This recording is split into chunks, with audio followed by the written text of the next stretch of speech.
Buonasera a tutti, bentornati negli studi di Telepace. Questa sera affrontiamo il tema della famiglia. Avete visto il titolo, Risorsa Famiglia. Abbiamo preso spunto dall'incontro diocesano che si è svolto nei giorni scorsi a Rapallo. Nella sua catechesi il nostro vescovo, affrontando il Vangelo di Cana, ha lasciato i presenti con una domanda aperta, ma anche come una sfida da affrontare nel futuro per le famiglie del nostro territorio. Ossia, abbiamo consapevolezza della ricchezza e della bellezza della famiglia e del matrimonio cristiano. Una domanda aperta che naturalmente nasconde molti aspetti di cui questa sera proveremo ad affrontare, a parlarne. Lo facciamo con i nostri ospiti che vi presento, iniziando da Monsignor Paolo Rigon, che è il vicario giudiziale del Tribunale Ecclesiastico Ligure. Buonasera. Buonasera. Grazie naturalmente per aver accettato il nostro invito, così come ringrazio Paola Celle, segretaria dell'Ufficio Diocesano per la Pastorale Familiare. Buonasera. Buonasera.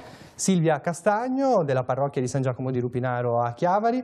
Buonasera. Buonasera. Raffaele Loiacono, che è il presidente del Forum delle Associazioni Familiari del Tigullio, bentornato. Buonasera a tutti. E Lucia Merione del Consorzio Tassano Servizi Territoriali. Buonasera. Allora, Monsignor Rigon ha sentito la domanda, la consapevolezza della bellezza del matrimonio e dell'essere famiglia. Dal suo punto di vista e anche dai dati che lei ha ogni anno sul Tribunale Ecclesiastico, c'è secondo lei questa consapevolezza o si sta perdendo? Com'è la situazione dal suo punto di vista? Io sarei quello che non dovrei essere interrogato su questo punto, perché purtroppo la mia attività si svolge proprio sulle famiglie sfasciate. Certo. Ci sono delle preoccupazioni in più che lei vede nel passare degli anni? Però è proprio di fronte alla famiglia che crolla che uno riesce a capire quanto sarebbe bello se la famiglia fosse vissuta, come va vissuta, come ci è stata proposta, non dico dal Vangelo, ma addirittura dalla Bibbia, dal primo e secondo capitolo del libro della Genesi, dove effettivamente l'uomo e la donna lasciano il padre e la madre, si uniscono e diventano una sola carne. E questa espressione dell'una sola carne che sta a indicare una sola persona. Nel linguaggio evangelico la parola carne indica la persona. Basti ricordare il Vangelo di Giovanni, quando Giovanni dice che il Verbo si è fatto carne, si è fatto persona umana. E allora l'essere un'unica persona, un'unica realtà, la coppia che è composta di due persone è quello che tu vedi manca oggi. Manca oggi. E come sarebbe bello che invece ci fosse. Perché secondo lei viene a mancare questo aspetto? Quali possono essere le cause? Questa è la domanda più facile e più difficile. Più facile da farsi, ma molto difficile da rispondere, perché è un complesso di motivi che crea la crisi della famiglia oggi, ma veramente tanti motivi. Quello che domina dalla nostra esperienza è quella che noi chiamiamo con una parola immaturità, ma l'immaturità comprende un'infinità di casi, problemi, aspetti, eccetera. Secondo me il problema forse ancora più profondo è la mancanza di preparazione. Noto che il Papa Francesco nell'ultima inaugurazione dell'anno rotale ha proprio raccomandato la preparazione remota e prossima al matrimonio. A me pare che manchi la preparazione remota, perché al matrimonio, io sono solito dire, ci si prepara dalla nascita. È dalla nascita che dobbiamo riuscire a vincere il nostro egoismo, perché la parola amore è esattamente il contrario dell'egoismo, e a imparare ad amare. cioè imparare ad accorgersi che intorno a noi ci sono altre creature. E questo bisogna imparare da bambini, bisogna impararlo, no? E alle quali noi dobbiamo donare, perché l'amare è donare tutto se stessi, tutto se stessi. Gesù nel Vangelo lo ha detto in un modo chiaro e lampante, no? Quando dice il pensiero di Dio sul matrimonio è che i due diventano una sola carne e dunque l'uomo non separi ciò che Dio ha congiunto. L'essere una sola carne è il dono totale dell'uno e dell'altro. Infatti tornare a recuperare un po' questo aspetto è stato proprio l'invito del Vescovo diocesano. Allora, prima di introdurre anche gli altri ospiti, andiamo ad ascoltare le parole del Vescovo con il primo contributo della serata e poi ci ritroviamo in studio. Ritrovare lo slancio per annunciare la bellezza delle nozze cristiane è l'invito che il Vescovo rivolge alle famiglie nella catechesi dell'incontro diocesano di Rapallo. Una bellezza che viene dal fatto che il matrimonio va oltre la coppia ed è strettamente legata alla vita della Chiesa. Monsignor Tanasini riflette sul Vangelo di Cana. Gesù si coinvolge nella gioia delle nozze e, trasformando l'acqua in vino, dimostra di essere attento alle difficoltà della vita coniugale. Gesù dunque chiede di mettere in conto difficoltà e tensioni. Non c'è famiglia, riprende il Vescovo, che oggi non venga messa alla prova. Ci si trova oggi facilmente davanti al bivio, non c'è più facilità, non c'è più sentimento, allora ce ne andiamo, ognuno la sua strada. Oppure ci siamo impegnati a condividere la vita e nella vita condividiamo anche la prova. E ce la mettiamo tutta per condividere la prova, per affrontarla, per non arrenderci, per prenderci sul serio. E per farlo noi chiediamo l'intervento anche forte di Cristo. Nel raccontare l'esperienza di una famiglia che si è ritrovata pregando davanti al Signore, il Vescovo chiede dunque di essere testimoni della bellezza e della ricchezza del matrimonio cristiano, una consapevolezza che forse negli ultimi tempi è andata perduta. Come oggi le nozze sono banalizzate, come al di fuori della visione cristiana sono maltrattate. Tutto è ridotto tra una relazione tra lui e lei e gioca sulla capacità di vivere questa relazione e non ci rendiamo conto che le nozze cristiane sono questo patrimonio enorme di grazia. Ecco, prima di tornare su quest'ultimo punto del Vescovo, con Paola Cella e Silvia Castagno, andiamo a vedere che cosa vuol dire effettivamente essere famiglia, perché può essere che i giovani che oggi si avvicinano al matrimonio, come diceva anche Monsignor Paolo Rigon, non abbiano forse consapevolezza o maturità di quello che effettivamente sia il matrimonio. Allora vi rivolgo questa domanda. Prima vi abbiamo presentati con dei ruoli, però come dire, siete anche mamme, siete nonni, quindi partiamo anche da questa esperienza familiare. Che cosa vuol dire essere famiglia? Ma credo prima di tutto che tante volte abbiamo un'idea di famiglia che è l'idea di una famiglia perfetta, di una famiglia che non ha sbavature, dove c'è sempre il sorriso, dove tutto funziona secondo una scansione, secondo un modo di vivere lineare. Quando ti trovi a vivere veramente la vita, prima di tutto di sposi e poi anche di genitori, ti trovi di fronte ad una realtà che è completamente diversa. Saltano i modi, saltano i tempi, è davvero tutto un lavoro, ma un lavoro che davvero, se fatto sul serio, se fatto col cuore, se fatto credendoci fino in fondo, lo fai col sorriso anche nel momento della difficoltà, perché riconosci che l'altro che ti è stato donato da Dio è il tutto attraverso cui tu sei chiamato a tornare a Dio. Un po' come diceva Monsignor Rigon, nel fatto dell'essere una sola carne, nell'essere uno. Nel mio donarmi completamente a Giovanni, che è il mio sposo, io realizzo pienamente me stessa in quel progetto di Dio che mi è stato consegnato fin dall'eternità.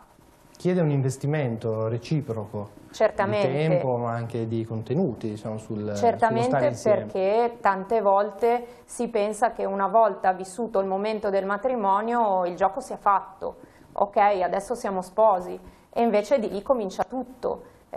Comincia quel gioco del dialogo, della relazione, del conoscersi ancora di più, del comprendere anche il limite dell'altro e non soltanto il suo pregio, non come motivo di contesa, non come motivo di scontro, ma come motivo di incontro per camminare e crescere nella relazione. È chiaro che senza il Signore in mezzo tutto questo diventa difficile. Silvia Castagno, lei tiene anche degli incontri a livello parrocchiale, in questo senso, ad esempio, che consigli anche pratici dà? Io penso che appunto la famiglia ha bisogno di una cura quotidiana e soprattutto la relazione di coppia ha bisogno di una cura quotidiana, perché altrimenti ci si rincorre, no? I tempi della vita sono difficili, i tempi del lavoro sono sempre più grandi, diciamo, e quindi si ha poco tempo e quel poco va sfruttato bene. Perché appunto per diventare una sola carne, per diventare un tu e un io che diventa un noi, tutto questo va costruito giorno per giorno, non ci si può pensare che tutto vada da sé, da solo. E allora sicuramente io penso che sia importante la cura delle piccole cose di ogni giorno, il fatto di svegliarsi al mattino e salutarsi, darsi il bacino del buongiorno, piuttosto che andare a dormire la sera. Anche lì sulla scrittura c'è scritto: non tramonti il sole sulla vostra ira. Se la giornata non è andata proprio secondo gli schemi del matrimonio perfetto, anche lì c'è il momento per recuperare, insomma. E poi sicuramente questo è un lavoro di piccole cose, no? Di attenzioni all'altro, e poi sicuramente potranno anche esserci momenti di difficoltà, momenti di crisi, momenti anche di scontro, giustamente, come diceva Paola, e anche lì sono momenti in cui ci si conosce di più, in cui si riesce a conoscersi meglio, anche perché la persona cambia nel corso della sua vita, quindi è una sfida nuova.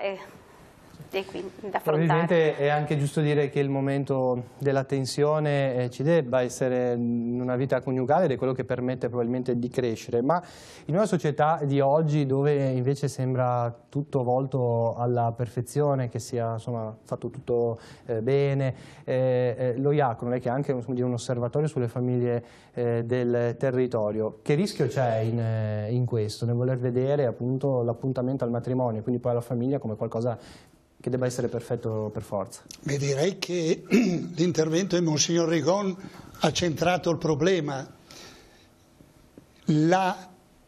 L'educazione dei figli, proprio dai primi attimi, dai primi mesi, dai primi anni, è fondamentale.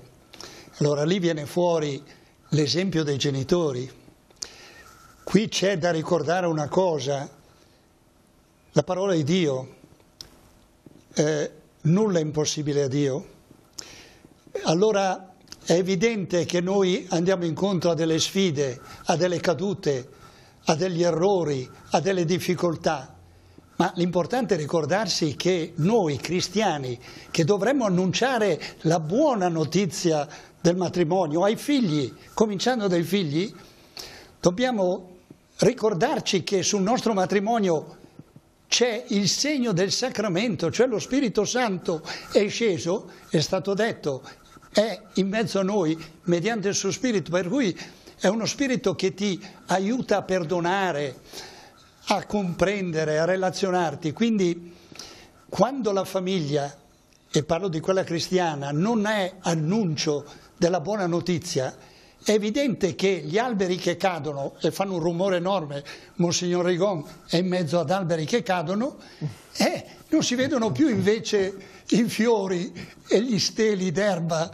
che crescono. Siamo delle minoranze e abbiamo un aggravante che siamo autoreferenziali, cioè non ci mettiamo in rete, non portiamo a conoscenza degli altri, direi, la bellezza, la varietà, il fatto che siamo poveri come gli altri, ma che il Signore ci aiuta a superare questa povertà. Quindi dobbiamo darci da fare proprio per percorrere questo cammino di annuncio di una bellezza. Mi ha parlato prima della vita che va sempre di corsa e quindi ci sono le difficoltà di dialogo tra i coniugi, ma anche di poter coniugare l'attività familiare con quella lavorativa. Lucia Merione, come consorzio Tassano, in questo senso quali sono le esigenze ed anche del vostro osservatorio appunto più attuali delle famiglie oggi, quali sono anche le richieste che vengono fatte dalle famiglie e dalle donne? Allora, noi siamo un'impresa prevalentemente femminile. In realtà quando si parla di conciliazione a me piace ricordare, perché una famiglia è fatta di due persone, che conciliazione riguardano sia i papà sia le mamme, e quindi nel nostro essere prevalentemente femminile non dimentichiamo che il bisogno di conciliazione è anche dei mariti e dei papà. Detto questo, il bisogno qual è? È il bisogno di rispetto al lavoro, di avere un tempo di ascolto, nel senso che le famiglie hanno dei bisogni che molto spesso dal punto di vista dei servizi, di quello che viene proposto come azioni di supporto, sono modalità, strumenti standardizzati, quindi che vengono proposti uguali a tutte le famiglie. I miei colleghi, i soci delle nostre cooperative, quello che molto spesso portano è di avere un tempo in cui raccontare il proprio bisogno come famiglia, bisogno come marito, come moglie, e anche rispetto ai bisogni che nascono quando arrivano dei bimbi. In questo tempo di ascolto si crea una relazione, quindi io parlo di ascolto e relazione perché mi sembra che anche chi ha parlato prima di me in questo dialogo che parte al mattino, alla sera, durante tutto il giorno, un tempo di ascolto e di relazione sia quello che nasce nella coppia, ma lo ritroviamo poi in ogni ambito di vita, e quello del lavoro è sicuramente un tempo molto lungo laddove un lavoro c'è, e quindi questo è già un elemento che porrei, la famiglia che ha o non ha un lavoro. Tornando alla nostra realtà, lo sforzo costante è quello di ascoltare e quindi cercare di rispondere. Noi abbiamo sperimentato negli anni insieme alle persone soluzioni differenti, perché come dicevo, la stessa soluzione non è detto che vada bene per tutte le famiglie. La prima e più forte e più evidente è che ad esempio garantiamo altissime percentuali tra i nostri soci di part-time, cioè una flessibilità che garantisce alle mamme, ma non solo, perché veramente tengo a questa cosa, di avere un tempo da destinare alla cura dei figli e degli altri familiari, perché non dimentichiamo che famiglia è anche persone anziane. Certo. Quindi questo è la prima cosa, il tempo, un part-time, no? Avere questa flessibilità. Non è solo questo però, perché noi nella nostra esperienza abbiamo anche fatto dei progetti specifici per le mamme che rientrano ad esempio al lavoro, e anche questo nel momento in cui si vuole veramente sostenere la famiglia. Monsignore diceva veramente la complessità del tema famiglia è tale che tocca tanti argomenti, quindi adesso anch'io, andando un po' come mi suggerisce il cuore, non so se tocco proprio tutti, però il tema della nuova nascita pone anche momenti di criticità, quindi ad esempio un altro servizio a supporto delle neomamme noi avevamo fatto e abbiamo poi mantenuto sportelli di ascolto, anche questo ritorna questa parola, perché chi rientra al lavoro non sempre rientra in modo facile, perché ha passato del tempo a casa, è passato del tempo sul lavoro, si sono strutturate nuove consuetudini, nuove attività che uno non conosce, e quindi anche in questo caso momenti di accompagnamento. Sportelli che noi abbiamo uno sportello ad esempio che aiuta i nostri soci ad accedere a tutte quelle opportunità che sono dedicate alle famiglie, contributi, richieste che possono essere fatti ai servizi sociali, questo per accompagnare la famiglia e sostenerla ripeto, nell'accedere alle opportunità che il territorio dà. È una sfida continua e costante, perché le risorse destinate a questo non sono tante. Una delle nostre, proprio porto tra l'altro adesso una notizia, noi partecipiamo al tavolo nazionale promosso dal Ministero della Famiglia e quindi ci sarà nei prossimi mesi ci è stata dichiarata la volontà di investire nuovamente risorse sul tema della conciliazione, ad esempio, ma è un tema, questo, che tocca le imprese ma anche le famiglie, che noi vorremmo fosse mantenuto costante nel tempo, quindi non so se ho risposto, mi fermerei. È abbastanza una sfida che portate avanti, insomma, quotidianamente. Non è così semplice per un'impresa, ecco, fare questo. Il vostro è, come dire, un unicum sul territorio, quindi si fa fatica ancora a dare questi tipi di spazio. Si fa fatica perché in realtà ora un po' banalmente dico, anche concedere un part-time non è agevolato da un punto di vista dei costi. Faccio un esempio, non è una cosa di cui magari la persona che lavora si rende conto, ma dare il part-time è un costo per l'azienda. Lo dico in modo un po' brutale, certo, ma per far comprendere. Quindi è proprio una scelta il fatto di dire no, ci crediamo. E l'altro elemento, non so, anche garantire la flessibilità. Dico cose molto banali, ma è nella banalità quotidiana, nella concretezza quotidiana che poi si fa veramente il sostegno alla famiglia. Nel momento in cui una famiglia con bimbi si trova, marito e moglie che lavorano, i bambini che si ammalano, devono rimanere a casa. In questo dover rimanere a casa, o la famiglia ha le risorse, a casa da scuola intendo, no? Nel momento in cui una famiglia ha le risorse, può permettersi babysitter, può permettersi soluzioni. Certo. Cioè, poi ci sono anche risorse non economiche, perché ci sono i nonni, ci sono i vicini di casa, a volte che aiutano, però molto più spesso un genitore, e ancora, ahimè, tante volte è la mamma che deve rimanere a casa. Anche questo, noi ad esempio abbiamo nel tempo ideato una figura che abbiamo chiamato figura jolly, che sono operatori che pronti a intervenire sulle emergenze, quindi una mamma che ci dice io sto a casa perché mio figlio ha 39 di febbre, c'è un collega che si attiva e la va a sostituire. Questo con modalità organizzative anche qui su cui abbiamo investito. Sì, comunque la risposta in sintesi è non importante che ci sia il desiderio però di farlo. Ci deve essere la volontà e il fatto di essere ovviamente cooperativa sociale, che vuol dire che i soci veramente lavorano, ognuno perché fa il proprio lavoro ma non si dimentica degli altri, certamente vede il riscontro nello sforzo di fare quello che stavo raccontando. E poi c'è appunto la necessità anche di fare rete tra famiglia, come diceva Raffaele Loiacono. In questo senso, Monsignor Rigon, c'è a livello pastorale un desiderio di portare avanti questo discorso? Si sta facendo abbastanza, secondo lei? Non lo so. I problemi che sono emersi sono reali. Certo.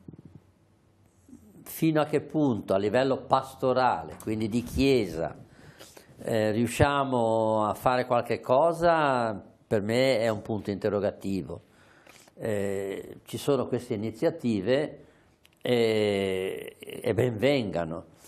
Forse bisognerebbe riflettere di più nella comunità parrocchiale sulle vere necessità, se davvero crediamo di aver bisogno di dare alla famiglia un vero supporto, perché direi che le nostre famiglie oggi hanno bisogno di un supporto e non soltanto così o di tipo spirituale, che a volte c'è, o di tipo così psicologico, che a volte c'è.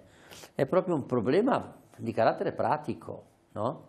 Che crea veramente difficoltà, stress e problemi. A questo proposito dello stress e dei problemi, a me pare che i nostri bambini manchino di un modello di famiglia. Allora il bambino che cresce senza un modello di famiglia. A me sembra che i bambini di oggi nascano e quando si parla di famiglia una grande prateria, dove c'è di tutto e di più, dove va tutto bene e nient'altro. Cos'è la famiglia? E questo il bambino deve imparare dal modello, prima di tutto, dei propri genitori. Anche la capacità di amare, quindi di darsi, di donarsi, è una capacità che si apprende proprio attraverso il modello genitori. Questo modello sta mancando sempre di più, lo sappiamo benissimo, separazioni, divorzi, bambini, pacchetti postali. Cos'è per loro il matrimonio? In questo senso anche l'accompagnamento è importante, avere anche una figura che può essere anche un parroco, ad esempio, che ti possa accompagnare in questo percorso. Sì, e anche qui io credo che a livello pastorale dovremmo lavorare di più, proprio perché mancando i modelli dobbiamo aiutare i bambini, i ragazzi, i giovani, gli adolescenti a riscoprire qual è il senso non solo della loro vita, ma della loro sessualità, della loro affettività, e se qualcosa è mancato, come probabilmente è mancato, cercare di aiutarli a riscoprirlo. Questo certamente è fondamentale. Su questo aspetto che mancano i modelli, lo Diacono come la trova? Ma io mi aggancio proprio su quello che dice Monsignor Rigon, perché laddove ci sono dei modelli e si parte subito, il modello del padre è scomparsa, direi ormai sono in estinzione, cioè la norma. È evidente che la madre è tenerezza, misericordia, è di natura così, ma poi ci vuole accanto a questa tenerezza, a questa misericordia, la norma. Allora, questi esempi vengono fin da quando sono piccoli. Tu gli spieghi il perché no. Non è che gli dici no perché no. Gli dici no perché guarda, vedi c'è un divieto di svolta a destra. Se vuoi svoltare, svolta pure, ma lì la strada si interrompe. Sei libero di scegliere. Il figlio sa che con una libera scelta è andato sul divieto di svolta a destra, ha battuto la testa, dice però mio padre me l'aveva detto. Allora qui inizia proprio il recupero, e quando tu hai posto la domanda, è evidente che la parrocchia, gli oratori, i gruppi famiglia sono essenziali, ma quello che è importante è pensare che fuori dalla Chiesa ci sono tutte le altre famiglie. Noi come forum delle associazioni familiari ci rivolgiamo a tutte le famiglie che non hanno la fortuna di avere la parrocchia, l'oratorio. Allora lì viene fuori per esempio la scuola. Dobbiamo riprendere un patto tra la famiglia e la scuola, perché una delle agenzie educative importantissime che le famiglie non sanno, direi, utilizzare è la scuola. Quindi c'è tanto lavoro da fare e laddove viene fatto vengono fuori delle esperienze bellissime.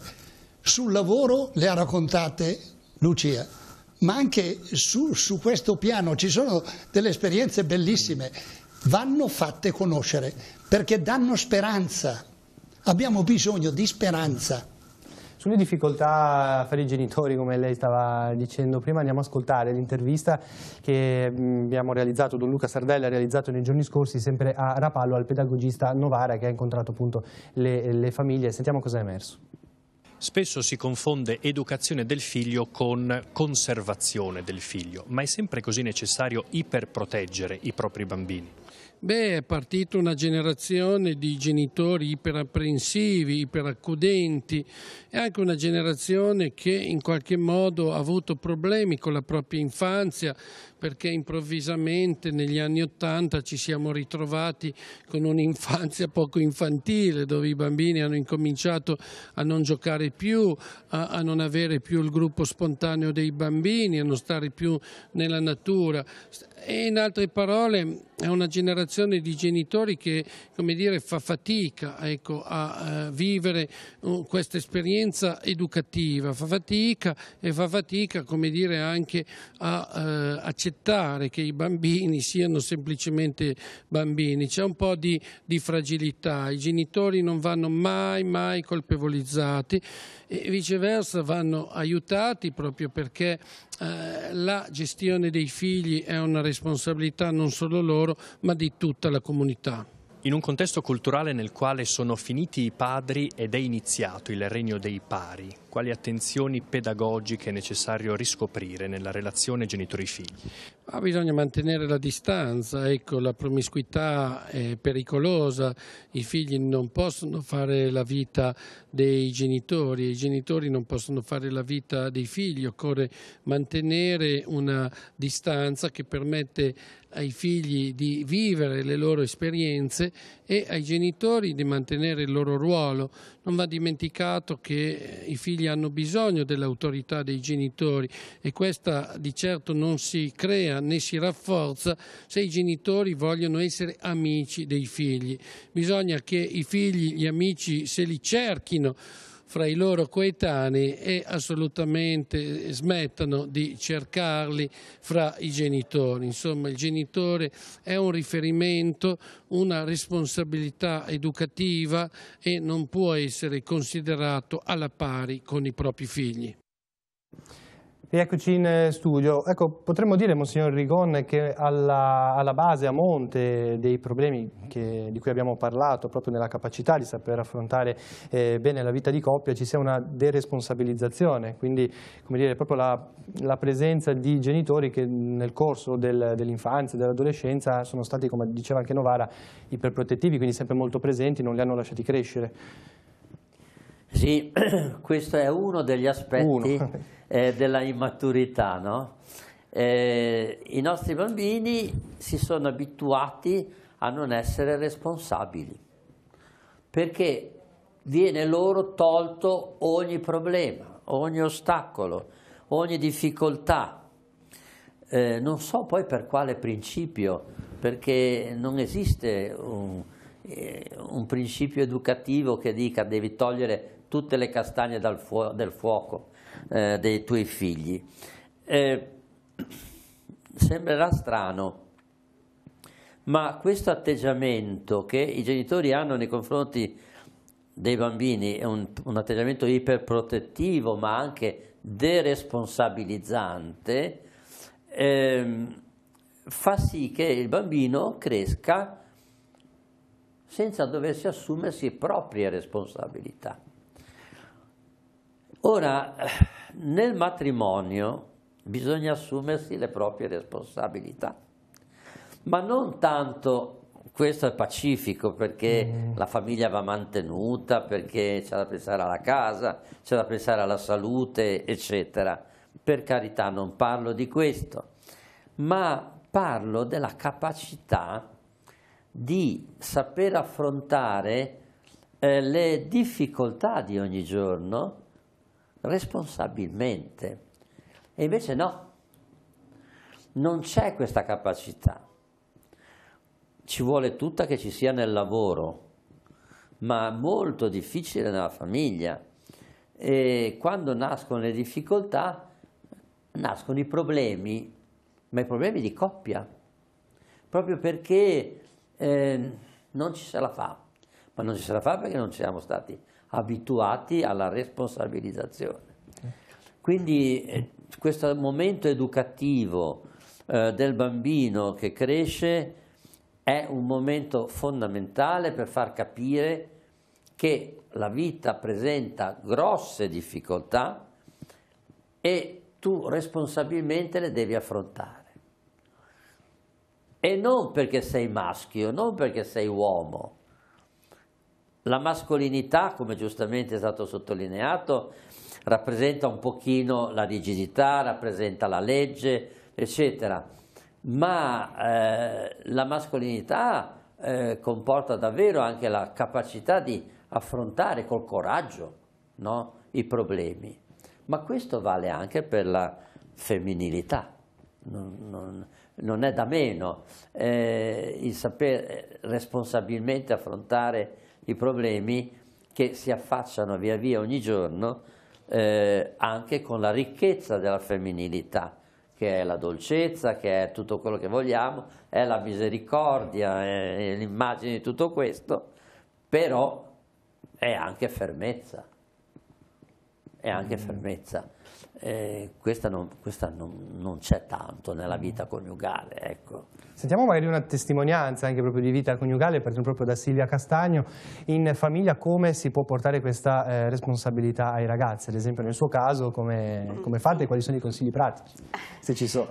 Io ho 4 ragazzi dai 17 ai 6 anni, quindi abbiamo varie fasce di età e sicuramente credo, seppur come mamma, è vero che ti viene quasi da cercare di, come dire, risolvergli un po' i problemi, in questo aiuta molto la figura paterna che invece cerca invece di far camminare i ragazzi con le loro gambe e quindi anche la coppia in questo si aiuta reciprocamente, no? Perché se ci si parla io affronterei il problema in questo modo e spesso e volentieri mio marito invece mi ha proposto soluzioni del tutto alternative che proponevano proprio ai ragazzi di dire no, questo te lo risolvi da solo. Sì. In primis mi viene in mente anche da solo il fatto di fare i compiti, banalmente ogni giorno i ragazzi devono saper organizzarsi la giornata in modo tale da riuscire ad arrivare alla sera a aver fatto quello che devono fare, no? Non siamo noi a doverci sostituire a loro. Piccole cose, va dal problema con l'amico, deve risolvere un problema con l'amico, si sono litigati. Devono imparare ad affrontarlo. Spesso a volte i genitori invece si intromettono in tutte queste loro relazioni e creano forse a volte maggiore danno, no? Invece sono piccoli momenti di scuola di vita per poter dare a loro la possibilità di mettersi in gioco, perché altrimenti non lo sapranno fare da grandi. Finché hanno 10 anni se non ci riescono, pazienza, ma quando ne hanno 30 e non ci riescono, i danni sono peggiori, diciamo. Paola Celli, anche nel suo caso, in famiglia, come avviene la comunicazione tra marito e moglie? Ma certamente abbiamo scoperto, grazie proprio ad alcune famiglie che ci hanno aiutato in questo senso, a vedere il dovere di fermarci. Perché la comunicazione tra me e mio marito non sia soltanto un dirci delle cose pratiche, a che ora andare a prendere i bambini, chi li va a prendere, dove li porta, quando torniamo a casa, no? Perché a volte il ritmo della giornata ti porta ad andare in quella direzione lì e in qualche modo anche a scaricare questa modalità sui bambini. Abbiamo 2 bimbi, Emanuele ha 6 anni, Giacomo ne ha 4 e ci siamo resi conto di come il fatto di esserci fermati a dialogare e di darci del tempo per dialogare diventi anche per loro motivo per capire che c'è un tempo in cui ci si ferma insieme, in cui si ragiona, in cui si mettono sul tavolo i problemi che ci sono, i problemi che possono essere i problemi piccoli ma non banali che si presentano all'asilo, piuttosto che la situazione che mi trovo magari ad affrontare nell'ambito del lavoro a scuola o del problema che può sorgere in ospedale, essendo mio marito infermiere. Ecco. Vedere che anche mamma e papà a volte sono in difficoltà e hanno bisogno di confrontarsi per trovare una soluzione, perché altrimenti il rischio è quello di passare da me a Emanuele o da Giovanni a Giacomo guardandoci in faccia e trovando la soluzione immediata, che spesso non è però quella che è più efficace, che è quella più concreta, che porta ad una crescita vera. Ecco, proprio quindi possiamo dire che la comunicazione tra marito e moglie è fondamentale durante la vita quotidiana, bisogna passare di lì per migliorare un po' questi aspetti di cui stiamo parlando. Certamente, perché laddove io ragiono solo con la mia testa, ragiono a senso unico e ragionando a senso unico non tengo proprio conto di quello che dicevamo prima del dono che è il fatto dell'essere due e dell'essere uno insieme. con due teste che ragionano in modo a volte anche estremamente diverso, tante volte mi rendo conto che la soluzione è più lunga da trovare, perché certamente trovare anche la conciliazione tra due teste diverse porta a dei tempi diversi. Quello che a volte ci sentiamo di dire, abbiamo perso un sacco di tempo. No, non è perso, in realtà è guadagnato, perché in quella soluzione lì, in quel piccolo passo di crescita, troviamo un passo di crescita che diventa duraturo. Se invece ragiono soltanto con la mia testa, risolvo l'immediato del problema, però la mia famiglia non cresce, la mia relazione di coppia non cresce. Raffaello Iacono. Sono uno sfruttatore, sentendo Monsignor Rigoni, quando prima dicevo che tutti gli uomini, no, tutte le famiglie sono, direi, la nostra passione. Allora, quando si parla di comunicazione, noi dovremmo ricordarci che tutti gli uomini hanno nel loro DNA il DNA di Dio. Dio è relazione. Cioè io mi realizzo, mi scopro, cresco se mi metto in relazione. Quindi quando senti due madri che danno così importanza, questo vale per tutte le madri, per tutti i padri, per tutti i figli, di tutte le famiglie. Cioè stiamo attenti proprio a non dire ma questo i cattolici, ma scherziamo? Questo vale per tutte le famiglie, comunicare, alla luce di questa, direi, situazione che stiamo vivendo, dove siamo bombardati da una falsa comunicazione, cioè una comunicazione che ti espropria della vera comunicazione. Quindi a maggior ragione la famiglia diventa il laboratorio della comunicazione, la scuola dovrebbe essere lo sviluppo. Mi scuso per aver chiesto la parola. No, anzi ha fatto benissimo, Monsignor Rigoni le dava ragione, è su questo che bisogna lavorare. Sì, la nostra esperienza dice questo. Quando ricostruiamo le vicende disastrose di un matrimonio, dice, beh, la vita coniugale quasi sempre c'è e non c'era dialogo, non dialogavamo, non c'erano progetti comuni, no? E quindi a questo punto che senso ha stare insieme, no? La tecnologia di oggi, e quindi parliamo di telefonini, parliamo di queste cose, non aiuta minimamente al dialogo, anche se uno si chatta e dialoga, ma non dialoga, manda soltanto dei messaggi che poi sono quelli che sono. Non si ha idea di che danno fa tutta questa roba nella vita familiare, e vi posso portare un piccolo esempio che mi ha sempre colpito. Ero in un albergo d'estate e alla sera si cena e c'erano le tavole delle famiglie, no? Allora, marito, moglie, 2 figli, tutti e 4 durante la cena col telefonino, e ciascuno andava per i fatti suoi. Non c'era una parola. Questo è il guaio. Ma oggi vediamo anche bambini molto piccoli che già vengono abituati a essere calmati di fronte a un cellulare o un tablet. Quindi spesso fa anche comodo, no? Perché si sta tranquilli, no? Ecco, però. Senza esagerare. In questo senso, quali sono gli aspetti di comunicazione che non devono mancare durante il rapporto, diciamo, di famiglia? Silvia Castagno, cioè, prima dicevamo anche con Paola Celle, no, alcune cose che si possono risolvere dialogando, però anche tra marito e moglie che rischiano anche di andare persi. Ma io penso, allora, tra marito e moglie sicuramente occorre un po' programmarsi dei tempi e degli spazi, volendolo proprio, desiderandolo, perché altrimenti, come dicevamo prima, la fretta della routine quotidiana, i tempi dilatati del lavoro non ti danno, non ti aiutano, non ti agevolano a trovare il tempo e lo spazio per stare insieme, guardarsi negli occhi proprio e parlarsi. Quindi sicuramente può essere buona norma di dire vabbè, una volta al mese facciamo una passeggiata insieme, andiamo a prendere un aperitivo, ci troviamo un po' il tempo per stare insieme, per raccontarci anche un po'. E questo sicuramente è importante, ma poi anche penso in famiglia, appunto lo spazio della cena, quando questo è possibile, che sia uno spazio in cui non ci sono i telefonini a tavola e si racconti un po', anche in maniera simpatica le cose, non solo come è andata a scuola, quanto hai preso di matematica, quanto hai preso di inglese, perché altrimenti anche i ragazzi, diciamo, sono poco interessati, no? Sembra che noi vogliamo da loro solo la performance e non ci interessiamo a loro. Quindi anche saper raccontare qualcosa di noi, del nostro lavoro, anche qualche problema quotidiano, qualche problema sul lavoro, come diceva Paola prima.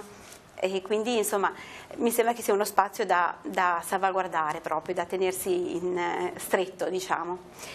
E poi mi viene in mente appunto i momenti invece con le altre famiglie, no? Momenti di relazione, momenti di amicizia, appunto negli ambienti dove questo è possibile, la scuola, quando la scuola mette a disposizione la possibilità anche di vedersi tra genitori in parrocchia, anche se questo è possibile, ma poi anche diciamo nella vita privata, no? Che la famiglia abbia amicizie, altre famiglie amiche, attraverso le quali veramente ci si conosce, dove io non vedo una cosa, la vede la mia amica, no? Di mio figlio, perché i ragazzi spesso magari, noi in questo tra l'altro siamo molto fortunati, abbiamo famiglie con cui spesso ci scambiamo i ragazzi, loro vanno a dormire da loro, vengono da noi, o al pomeriggio si trovano per fare compiti, anche questo è un modo per insegnare ai ragazzi anche a stare insieme, le relazioni che non sono funzionali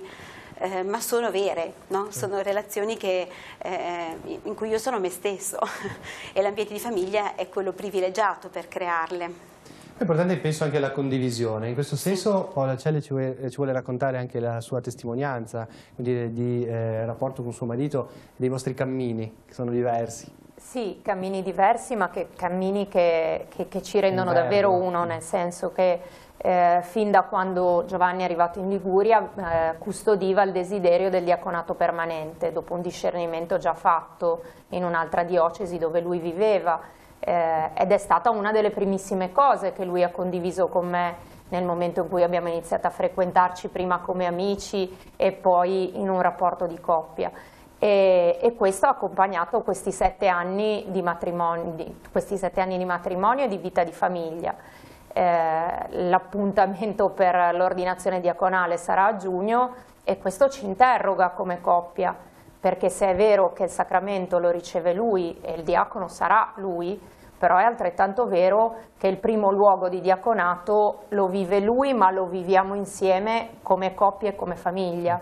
Perché se questo non fosse vero viaggeremmo come 2 binari paralleli e rischiando di sfasciare sia il sacramento del matrimonio sia quello dell'ordine in definitiva, perché se i 2 sacramenti non camminano insieme non si vive con verità né l'uno né l'altro, ecco. Però questo per noi ha significato imparare ad ascoltarci anche su un servizio esterno a noi, non soltanto come vita interna alla famiglia, ma anche in quello spazio che è la vita pastorale, in cui siamo impegnati entrambi in modi diversi, in tempi diversi, ma anche ci ha interrogato su cosa vuol dire pregare insieme, perché se l'impegno della preghiera quotidiana, della liturgia delle ore sarà il suo, però è vero anche che è un tempo che è diventato un tempo condiviso, in minima parte, in certa misura, però il fatto di trovarsi quotidianamente davanti al Signore a pregare insieme è diventato quel luogo anche per dirci l'uno con l'altro davanti al Signore, come diceva anche il Vescovo sabato durante il suo intervento, il bello e la fatica di noi. E credo che questo sia davvero un elemento del valore aggiunto della coppia cristiana, il sapere di non essere soli, ma sapere che di fronte a Dio porto tutto me stesso davanti a te, senza aver paura di essere quella che sono nella preghiera, cosa che anche questa non sempre è scontata, ecco, non sempre è automatica, perché magari c'è più facile condividere una gioia, una fatica, ma non davanti al Signore, non nella preghiera, perché io ho la mia preghiera, tu hai la tua, e invece anche scoprire il tempo della preghiera come preghiera di coppia diventa un valore aggiunto, mi viene da dire, un elemento imprescindibile poi per la vita della nostra famiglia, nella vita di tutti i giorni. Torniamo agli aspetti sociali e di lavoro. Con Lucia Merione l'aspetto proprio del Consorzio Tassano ci sembrava importante come esempio sul territorio di alcune attività che si fanno anche per aiutare le famiglie. Possiamo presentare l'esperienza del Family Hub? Abbiamo anche un contributo, ma in sintesi possiamo dire appunto in che cosa consiste.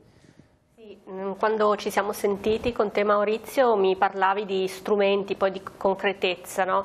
Esatto. Di cosa poi realmente si porta in aiuto alle famiglie. Allora, prima di dirti di Family Hub, se mi permetti un minuto, certo, colgo alcuni degli spunti che mi vengono da chi è intervenuto prima di me rispetto al tempo, le famiglie che hanno bisogno di tempo, dello stare insieme.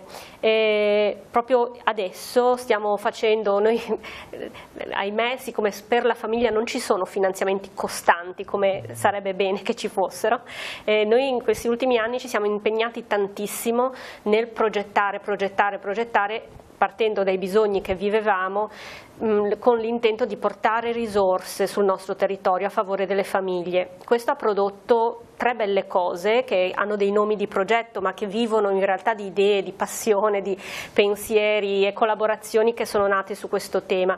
E uno degli aspetti, in particolare 2 progetti, uno si chiama Pollicino, è dedicato a famiglie con bimbi dai 0 ai 6 anni ed è già partito da 1 anno. Un altro partirà adesso a breve, si chiama Movimenti. Hanno tra le tante azioni che promuovono anche uno spazio, dei momenti che sono dedicati alle famiglie. In che termini?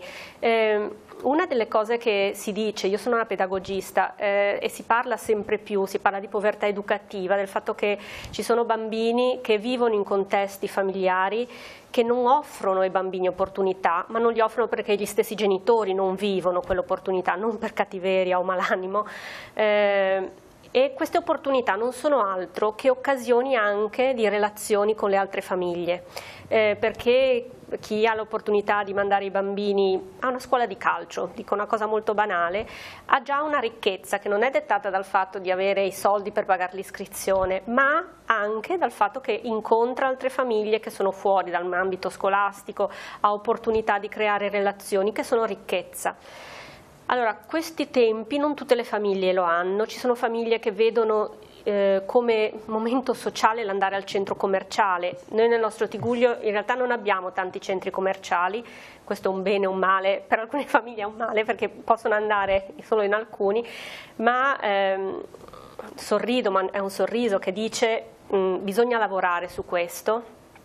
E ad esempio, dicevo, questi progetti abbiamo pensato delle risorse per creare occasioni che siano di formazione e informazioni per le famiglie, quindi adesso è in essere dei momenti formativi che coinvolgano però chi lavora, pedagogisti, educatori, insieme alle famiglie, perché tutti portano saperi e il messa insieme di questi saperi fa quella che si chiama in gergo, è un po' di moda adesso, ma si parla comunità educante, quindi tutti insieme dobbiamo agire per far star meglio le famiglie e crescere famiglie di domani che stiano meglio. Tu mi parlavi di Family Hub, è una cosa invece molto specifica perché è rivolta a famiglie in questo senso un po' più in difficoltà, quindi famiglie che hanno un ISEE inferiore ai 15.000 euro.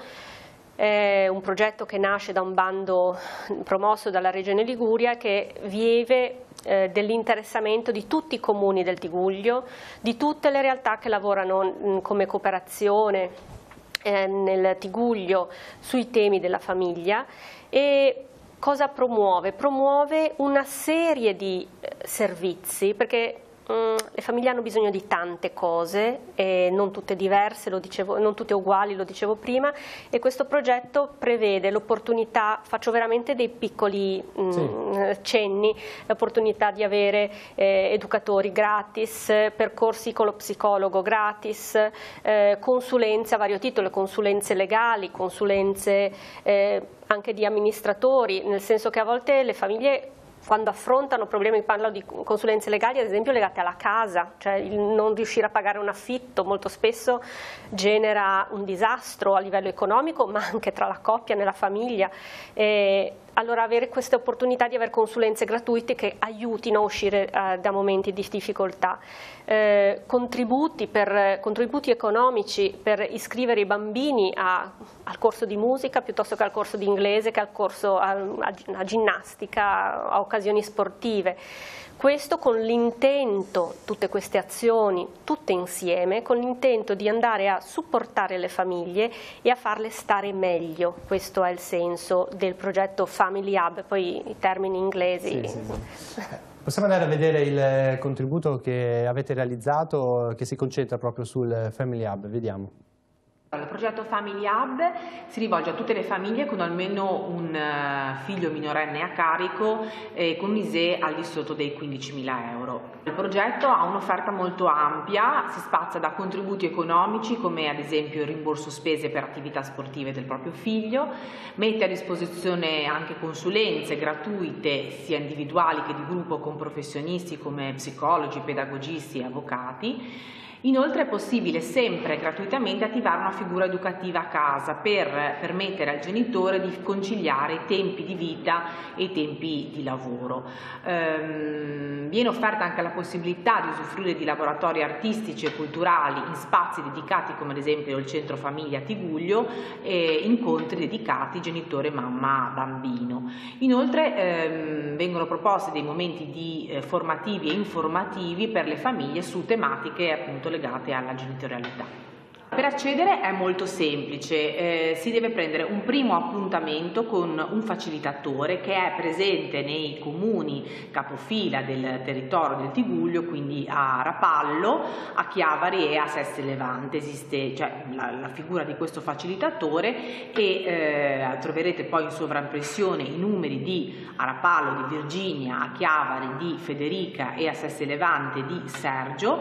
Dopo aver preso un primo appuntamento appunto chiamando il cellulare vi verrà fissato un incontro e a seguito di quell'incontro insieme si deciderà quale offerta tra quelle prima descritte verrà appunto attivata. Quindi vi invitiamo veramente tutti a non esitare a chiamare, a prendere un appuntamento per attivare il progetto, perché è veramente più facile di quanto possa sembrare e insieme troveremo appunto la rete familiare adatta ad ognuno di voi. Grazie. Rieccoci in studio, ci avviciniamo alla conclusione, quindi facciamo un rapido giro di battute, iniziando da Paola Celle, perché siamo partiti proprio dall'incontro diocesano delle famiglie. Si diceva prima dell'importanza di fare rete, questo è stato un primo tentativo anche di poter ripartire come territorio. Ci sono altre iniziative, tanto questa come è andata dal vostro punto di vista e se ci sono appunto altre iniziative? Ma intanto è stata un'iniziativa voluta non soltanto dalla nostra diocesi, ma era in comunione con tutte le diocesi liguri, quindi proprio nell'ordine della rete di cui parlavamo prima. Quindi è stato, come dire, il primo passo condiviso anche nei tempi, nella modalità, nella giornata che è stata, e credo sia stata un'esperienza positiva, così come hanno condiviso le coppie che hanno partecipato. Non è l'ultimo, non è l'unico, perché abbiamo già un altro appuntamento previsto che sarà per il 15 di giugno, per sabato 15 di giugno al Santuario della Guardia, dove saliremo tutte le diocesi liguri per un momento di ascolto, di lavoro, di condivisione a cui anche la nostra diocesi parteciperà, e ci stiamo organizzando, come dire, da un punto di vista tecnico e pratico sulle modalità, sugli spostamenti, di cui faremo sapere quanto prima anche gli aspetti più terra-terra, più burocratici, più pratici da portare avanti. Può essere questo un buon modo, un cammino che inizia per cercare di captare così il desiderio anche delle famiglie, anche quelle sconosciute che sono nel nostro territorio? Certamente, ed è uscito proprio dal momento della condivisione anche sabato scorso. Il fatto di esserci un tempo di ascolto, di dialogo, di condivisione diventa un luogo per incontrarci, per conoscerci, per fare rete, per metterci in gioco così come siamo, sapendo che è un luogo dove non c'è giudizio, dove lo scopo non è vedere qual è la famiglia più bella o dov'è la famiglia più perfetta, ma dove io posso starci così come sono. E credo che anche l'esperienza della guardia diventerà un momento in questo senso. Chiedo anche a Silvia Castagno, allora in conclusione, come può fare anche la singola famiglia non rimanere, come dire, chiusa nel proprio appartamento, ma uscire, incontrare anche gli altri, dove può nascere il desiderio di fare questo che a volte manca? Il desiderio credo sicuramente dall'amicizia, cioè attraverso l'amicizia tra famiglie, il coinvolgere il più persone possibile agli incontri che vengono proposti. Noi nel nostro piccolo abbiamo questi corsi di orientamento familiare che appunto ci spronano, cioè è un motivo, un momento per stare insieme nelle parrocchie, forse anche andando a lavorare un po' di più sulle scuole, perché ci siano questi spazi anche a scuola, no? Perché le famiglie si possano conoscere, credo più o meno, ma soprattutto credo tutto nasca dall'amicizia, anche perché se siamo amici come genitori di altre famiglie, anche i nostri figli imparano a essere amici. Bene, Raffaele Lo Iacono, come forum voi siete molto impegnati e adesso nei prossimi mesi lo sarete anche per la questione delle elezioni, sono quelle comunali qui da noi e anche a livello europeo. È un buon modo, un buon periodo, come dire, per parlare di famiglia, per cercare di portare l'attenzione della politica sulla famiglia. Voi lo fate da molto tempo, avete preparato anche un decalogo, un documento, ecco, per questo, immagino. Avrei una battuta prima di affrontare il problema. Mi è venuto in mente che quando Gesù dice ai suoi gettate le reti, non ha detto gettate l'amo. Come mai? Gettate le reti. Quindi bisogna stare attenti a gettare le reti, non gli ami. Parliamo del forum. Il forum cammina su due gambe, una che è quella, diciamo, culturale, cioè la Familiaris Consorzio ci, direi, definisce bene il nostro campo d'azione, che non va assolutamente a intersecare, a interferire con la soggettività ecclesiale della famiglia.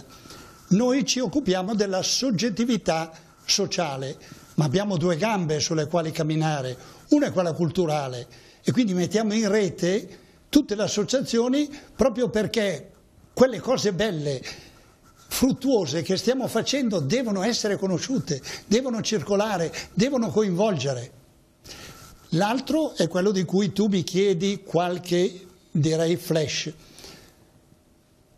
Per dare speranza alle famiglie, quindi il problema, direi, della sicurezza che il futuro non è, direi, attaccato a un bonus. Altrimenti se io penso adesso c'è il bonus e poi quando non c'è più il bonus, allora qui bisogna che le politiche nazionali, ma anche le politiche comunali, diano speranza alle famiglie. Allora noi in occasione di ogni tornata delle elezioni amministrative presentiamo ai candidati sindaci un manifesto nel quale, sulla base del dettato costituzionale, no, gli chiediamo: mettete la famiglia fra le priorità. Questo inverno, direi, che stiamo vivendo malaugurato sulle nascite, lo vogliamo anche affrontare a livello di un'amministrazione comunale? Perché d'accordo, i giardini, i marciapiedi, i concerti, i carnevali, ma il turismo, no? Il porto, ma dove sono le famiglie, dove sono i giovani? Cioè la nostra speranza sono i giovani, se noi non puntiamo sui giovani, veramente, allora in questa tornata elettorale, che qui nel Tigullio viene affrontata da 6 comuni, andiamo a battere alla porta di tutti i candidati sindaci con un manifesto nel quale gli diciamo quali sono i criteri, i valori per i quali noi riterremmo di entrare in comunione, in contatto con loro, in collaborazione con loro, e poi gli chiediamo delle cose pratiche. C'è l'assessorato ai servizi sociali, ma tu non puoi andare a mettere una pezza a un qualcosa che ormai, pensaci prima, metti in piedi un assessorato alla famiglia, fai delle politiche familiari, comunali, adotta il fattore famiglia applicato l'ISEE a livello comunale che rende possibile una maggiore giustizia contributiva? Qualcuno vi ha ascoltati in questi Abbiamo già 3 anni? appuntamenti con 3 candidati sindaci, ma ti dirò, è una fatica, solo il Signore ci mantiene... Lei ha tanto entusiasmo, ma si sente mai deluso? Ma per forza, dal... è il Signore che ci dice di essere gente, direi, coraggiosa, perché poi alla fine, quando arrivo a casa la sera, dico, oh, i miei pesci e i miei panni ce li ho messi, adesso sono problemi tuoi, non sono più me, se no non ci siamo mica, Ne riparleremo naturalmente poi in vista delle elezioni. Lucia Merione, dove c'è questo incontro tra la conciliazione dello spazio di lavoro e la vita familiare, emergono, come dire, anche delle storie di speranza? Cosa ascoltate anche tra le persone e le famiglie che lavorano con voi? Ma innanzitutto direi che dove c'è conciliazione, quindi dove c'è ascolto, dove c'è relazione e dove c'è un dialogo e il tentativo comune di far fronte a problemi che non sempre portano a soluzioni che soddisfano pienamente né gli uni né gli altri, ma c'è un tentativo di... la prima cosa che mi viene da dire è che si sta meglio, è una cosa banale forse, ma lo stare meglio in un contesto che non è perfetto è già qualcosa che aiuta a vivere con gli altri, anche perché ci si sente non soli, quindi il fatto di non sentirsi soli, che è un po' qualcosa che non so se è emersa in modo esplicito, ma il fatto di dialogare, il fatto di trovarsi fra famiglie, il fatto di mettere a fattor comune problemi, ma soprattutto anche esperienze positive, secondo me nasce tutto dal bisogno che è umano, è della famiglia, ma è della nostra società, mi viene da dire, di non sentirsi soli. Quindi questa per me, quando un socio di cooperativa, quando un nostro lavoratore come ritorno dà il fatto di essersi sentito meno solo, è un gran risultato. Porto anche questa mia considerazione perché è sempre interessante per me, io mi occupo anche del forum del terzo settore, mi occupo di associazionismo, faccio tante cose.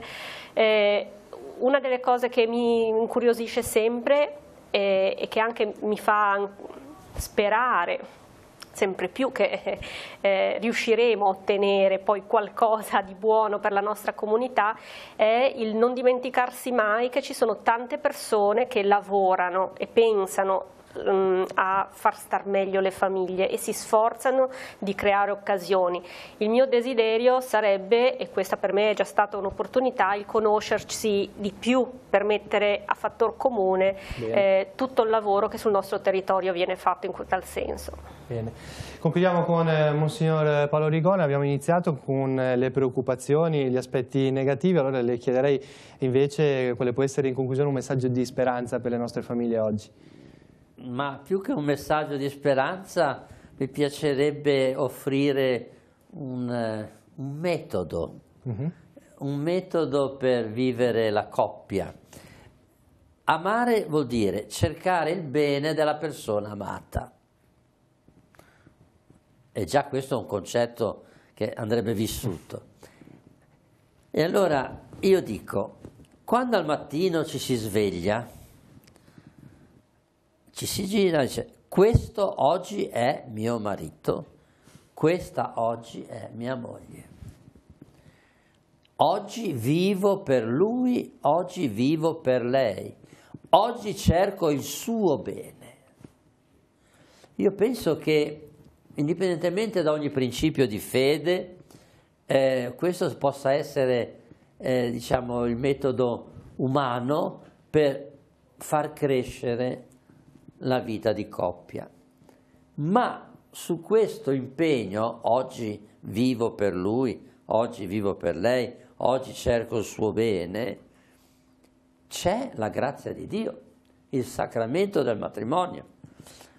Possiamo dire, abbiamo diritto, se possiamo parlare di diritti nei confronti di Dio, abbiamo diritto ad avere la grazia, l'aiuto per vivere questa dimensione. E questo è quello che il sacramento del matrimonio offre alla coppia che inizia questa vita insieme quotidiana. E le parole che questa sera proviamo a portare a casa, le abbiamo viste in questa puntata, sono accompagnamento, comunicazione, dialogo, condivisione, quindi anche lo scegliersi quotidiano in ambito appunto coniugale. Vi ringrazio, grazie di essere stati con noi, ringrazio Monsignor Paolo Rigon che ha accettato il nostro invito, Paola Celle, Silvia Castagno, Raffaele Loiacono e Lucia Merione. Grazie di essere stati con noi, per quanto riguarda il Direttamente Su ci ritroviamo lunedì prossimo. Grazie per averci seguito e buon proseguimento con i programmi di Telepace.